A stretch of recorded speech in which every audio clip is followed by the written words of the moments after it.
দিনাজপুরের পার্বতীপুরে বড়পুকুরিয়া কয়লা খনির মজুদ কয়লার স্তূপে আবারও আগুন লাগার ঘটনা ঘটেছে। সম্প্রতি একের পর এক এমন ঘটনার পুনরাবৃত্তিতে উদ্বেগ বাড়ছে স্থানীয়দের মধ্যে।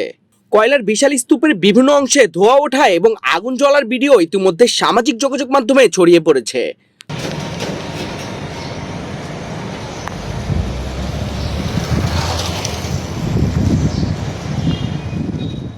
খনি কর্তৃপক্ষের মতে কয়লা একটি দাহ্য পদার্থ হওয়ায় সূর্যের তাপ এবং স্তূপের ভেতরে জমে থাকা তাপ থেকে স্বতঃস্ফূর্তভাবে আগুনের সৃষ্টি হতে পারে।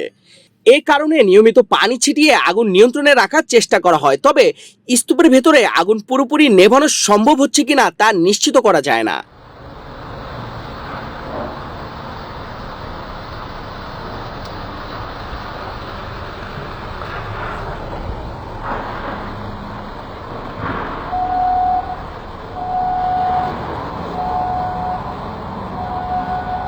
শনিবার কয়লা স্তূপের পশ্চিম প্রান্তে আগুন দেখা দিলে তা নেভানো হয়, কিন্তু পরদিন আবারও একই স্থানে ধোঁয়া ও আগুনের উপস্থিতি লক্ষ্য করা যায়।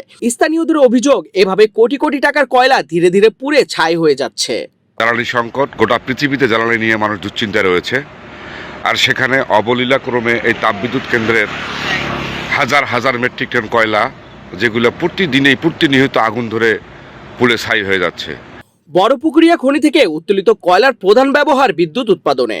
পাশের বড়পুকুরিয়া তাপবিদ্যুৎ কেন্দ্রে এই কয়লা ব্যবহার করে বিদ্যুৎ উৎপাদন করা হয়, তবে 525 মেগাওয়াট ক্ষমতা সম্পন্ন 3টি ইউনিটের মধ্যে বেশিরভাগ সময়ই 2টি ইউনিট বন্ধ থাকে। ফলে উত্তোলিত কয়লার বড় একটি অংশ ব্যবহার না করেই মজুদ অবস্থায় পড়ে থাকে। এই অব্যবহৃত কয়লার স্তূপেই আগুন লাগার ঘটনা বারবার ঘটছে।